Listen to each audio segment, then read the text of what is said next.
Kuyintokozo ukukhuluma nawe kwi-channel. Kama upastor Ningi sicela ke wenze okubalekile, wenze okufanele. Idlula ke lapha ngokuthi usubscribe kwi-channel bese uyaqinisekisa ukuthi u-like le video bese u-like namanye siwenzele ngesikhathi sendlule. Sibheka ke iphupho la njengenjwayelo. Kodwa ke siyacela ukuthi ngana kwethu uma ukuthi uNkulunkulu ukubusisile nawo amandla ungakwazi ukuthi uphonse iJSV ikhona ke-account ongayisebenzisa. But you can also use any other method ongakwazi ukuthi uyisebenzise noyipreferayo wena ukwazi ukuthi ucontribute kwi-channel. Sibheke iphupho likaThandi thandeke ukuthi ke uphupha kuhamba ngqunu kodwa ungena abantu. Kuthiwa ngicela ukubuza kusho ukuthini ukuphupha hamba ngqunu kodwa ungena abantu, noma ungamane uthi ngiphuphe uthi sawubona ngiphuphe ngihamba ngqunu kodwa kungena abantu. So ukuhamba ngqunu phambi kwabantu nokuhamba ngqunu uwedwa kuyinto eyodwa usuke ungqunu. Ukuba half naked omunye uyenze omunye aphuphe engqunu ephambi kwabantu, omunye engqunu ephambi komndeni wakhe yedwa, omunye engqunu ehamba yedwa nje egumbini, omunye aphuphe half naked. Konke lokho kuyinto efanayo, usuke ungqunu noma uhalf ngqunu.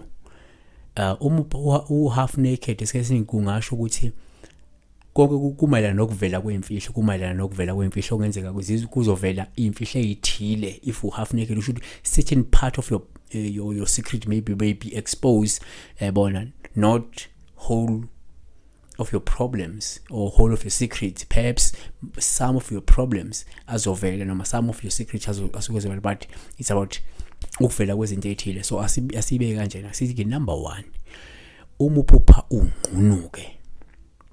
Sikuthatha njengophawu luhle. Uma ungqunuke phungesabi lutho, ukhululekile, luchaza ukuba ke msulwa, ukungabi nacala, nokungabi nezimfihlo, nokuphila impilo yakho ngaphandle kokwesabela ukuthi abantu bazothini.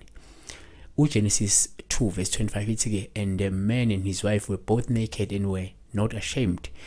So okusho ukuthi la ukhona umuntu ozothi mina nginokuphupha ngihamba ngqono kodwa uthola ukuthi nginesibindi, ngiyahamba nginankinga phambi kwabantu, ngeze ukuthile, yayibona.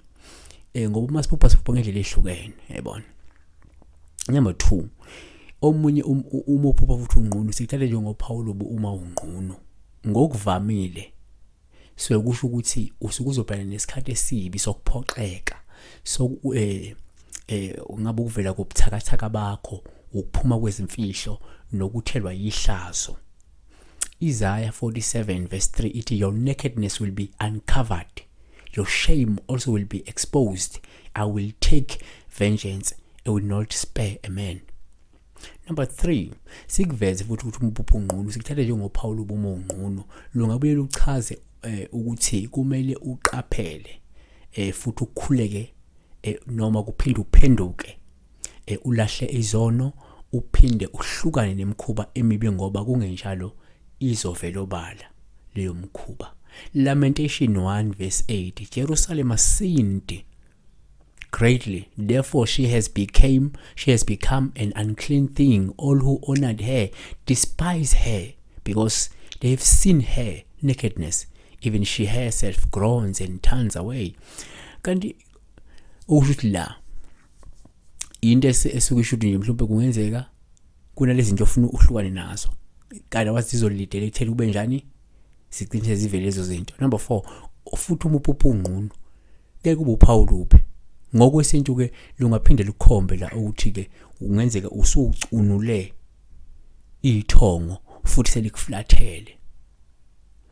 Number 5, umuphupha ungqunu uphawu olubi futhi nakhona lusho ukuthi ke mhlawumbe kumele ukhuleke kakhulu ukuze ukwazi ukubhekana nesikhathi senhluphekezayo. Micah chapter 1 verse 8, because of this I must lament and wail, I must go barefoot and naked, I must make a lament like the jackals, and a mourning like the ostriches. So okusho ukuthi la kuyenzeka kwesinye isikhathi uma uhamba ngqunu kube kuchaza inhlupheko ezayo kuwena osuke uzobhekana nayo futhi empilweni, yayibona. Number 6, uma uphupha futhi unqunu siyayithatha njengophawu lobuma ukukhumula izingubo. Kungenze kuyibona ukukhumula wena. Lokho sekusho ukuzithela ke ngehlazo ngenxa yokuthi uNkulunkulu usekuthukuthelele wena futhi usekufulathele. Nahum 3 verse 5. Behold, I am against you, declares the Lord of hosts, and I will lift up your skirts over your face and show the nations your nakedness, and to the kingdoms your disgrace. Yabo? Number 7.